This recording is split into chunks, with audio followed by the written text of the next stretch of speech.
വെറും 2 വയസ്സ് മാത്രം പ്രായമുള്ള ഒരു കുഞ്ഞായിരിക്കുമ്പോഴാണ് എല്ലിക്ക് തേനീച്ച കുത്തേൽക്കുന്നത്.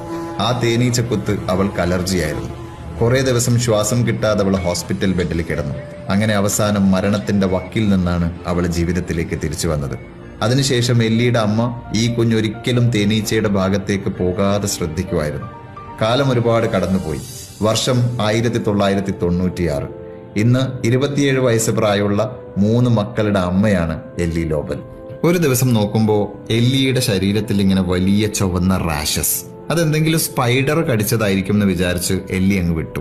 പക്ഷെ തൊട്ടടുത്ത ദിവസങ്ങളിലൊക്കെ ഭയങ്കര ശാരീരിക ബുദ്ധിമുട്ടുകളൊക്കെ വന്നു. പിന്നീട് അങ്ങോട്ടുള്ള ഒരു 3 മാസം എല്ലിക്ക് എപ്പോഴും പനിയും ശരീരവേദനകളൊക്കെ ആയിരുന്നു. അങ്ങനെയാണ് എല്ലി ഡോക്ടറുടെ അടുത്തേക്ക് എത്തുന്നത്.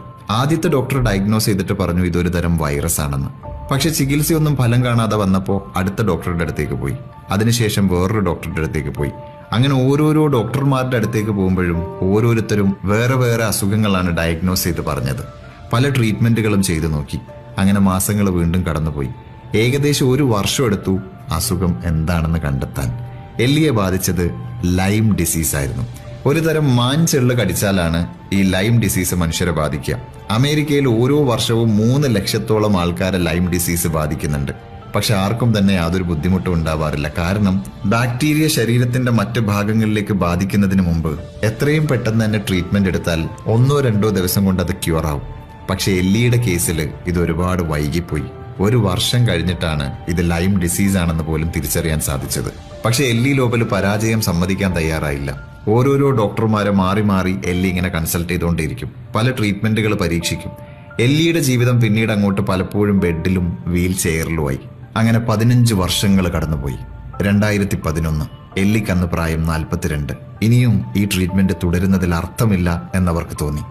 അങ്ങനെ മരിക്കാൻ തയ്യാറായി ബാഗും പാക്ക് ചെയ്ത് അവർ കാലിഫോർണിയയിലേക്ക് പോയി. അതിനു പറ്റിയ സമാധാനപരമായ ഒരു സ്ഥലത്ത് അവർ താമസിച്ചു തുടങ്ങി. കൂടെ അവരെ സപ്പോർട്ട് ചെയ്യുന്നതിന് വേണ്ടി ഒരു എൻഡ് ഓഫ് ലൈഫ് കെയർ പേഴ്സണെയും ഹയർ ചെയ്തു. അങ്ങനെ ഇരിക്കെ ഒരു ദിവസം എല്ലിക്ക് തോന്നുകയാണ് പുറത്തൊരു വാക്കിങ്ങിന് ഇറങ്ങണം. കാരണം ഒരു 3-4 മാസം കഴിയുമ്പോൾ എന്റെ ജീവിതം അവസാനിക്കും. അതിനു മുമ്പ് എനിക്ക് കുറച്ച് ഫ്രഷ് എയർ കൊള്ളണം. സൺലൈറ്റ് എന്റെ മുഖത്തടിക്കണം. പക്ഷികളുടെ കരച്ചിൽ എനിക്ക് ആസ്വദിക്കണം. അങ്ങനെ എഴുന്നേറ്റ് നടക്കാൻ ബുദ്ധിമുട്ടുള്ള എല്ലി ലോബൽ ഈ എൻഡ് ഓഫ് ലൈഫ് കെയർ പേഴ്സന്റെ സപ്പോർട്ടോടുകൂടി ആ പ്രദേശത്തെ റോഡിലൂടെ നടന്നു. അങ്ങനെ കയ്യും പിടിച്ച് നടക്കുന്നതിനിടയിൽ പകുതി പൊളിഞ്ഞൊരു ചുമരിന്റെയും ഒരു മരത്തിന്റെ അടുത്തായിട്ട് എല്ലി നിന്നു. പെട്ടെന്ന് എല്ലിയുടെ മുമ്പിൽ ഒരു തേനീച്ച പ്രത്യക്ഷപ്പെടുകയാണ്. ഒരു African killer B. Within A fraction of seconds boom, അവിടെ ആകെ തേനീച്ചകൾ വന്ന് നിറഞ്ഞു. ആദ്യത്തെ തേനീച്ച എല്ലിയുടെ തലയിലാണ് വന്ന് കുത്തിയത്. തൊട്ടടുത്ത നിമിഷം 100 കണക്കിന് തേനീച്ചകൾ വന്ന് എല്ലിയുടെ തലയിലും മുഖത്തും കഴുത്തിലും ഒക്കെ കുത്തി തുടങ്ങി. കൂടെ ഉണ്ടായിരുന്ന കെയർ ഗിവർ ഓടി രക്ഷപ്പെട്ടു. എല്ലിക്ക് ഓടാൻ പോയിട്ട് എഴുന്നേറ്റ് നിൽക്കാനോ നടക്കാനോ സാധിക്കുമായിരുന്നില്ല. കണ്ണിൽ കുത്തുകിട്ടരുതെന്ന് കരുതി 2 കൈകൊണ്ടും കണ്ണുകൾ അടച്ചു പിടിച്ചുകൊണ്ട് അവൾ നിലത്തേക്ക് വീണു. അവൾക്കാകെ കേൾക്കാൻ സാധിച്ചത് തേനീച്ചകളുടെ ഈ ബസ്സിംഗ് ശബ്ദം മാത്രമായിരുന്നു. കുറച്ചു സമയം കഴിഞ്ഞപ്പോൾ തേനീച്ചകളൊക്കെ അപ്രത്യക്ഷമായി.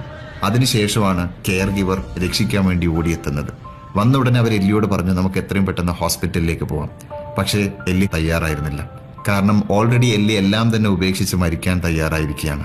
അപ്പൊ ഈ തേനീച്ച കുത്തുകളാണ് തന്റെ മരണത്തിന് ദൈവം നിശ്ചയിച്ചിരിക്കുന്നതെന്ന് എല്ലി വിശ്വസിച്ചു. അങ്ങനെ ഇത് തന്റെ ജീവിതത്തിൽ അവസാനത്തെ ദിവസമാണെന്ന് ഉറപ്പിച്ച് തൊട്ടടുത്ത ദിവസം മരിച്ചു കിടക്കുന്ന തന്റെ ബോഡി എടുക്കാൻ കെയർ ഗിവറിനെ ചുമതലപ്പെടുത്തി എല്ലി റൂമിൽ കയറി വാതിലടച്ചു.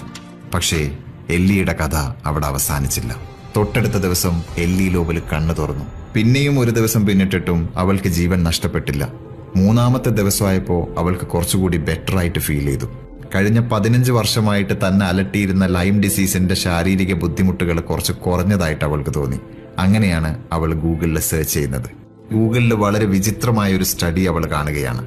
1997, അതായത് തന്നെ ബാധിച്ചിരിക്കുന്ന അസുഖം ഏതാണെന്ന് പോലും മനസ്സിലാക്കാൻ കഴിയാതെ ഒന്നിനു പിറകെ ഒന്നായിട്ട് ഓരോരോ ഡോക്ടർമാരുടെ പിന്നാലെ എല്ലി ലോബൽ നടക്കുന്ന സമയത്ത് ഓസ്ട്രേലിയയിൽ നടന്നൊരു സ്റ്റഡി. ആ സ്റ്റഡി പറയുന്നത് ആഫ്രിക്കൻ കില്ലർ ബീസിന്റെ കുത്ത് കിട്ടിയാൽ ലൈം ഡിസീസ് ഭേദപ്പെടും എന്ന്. ആ തേനീച്ച കൂട്ടം തന്റെ അസുഖം മാറ്റാനെത്തിയ മാലാഖമാരായിരുന്നെന്ന് എല്ലിക്ക് തോന്നി.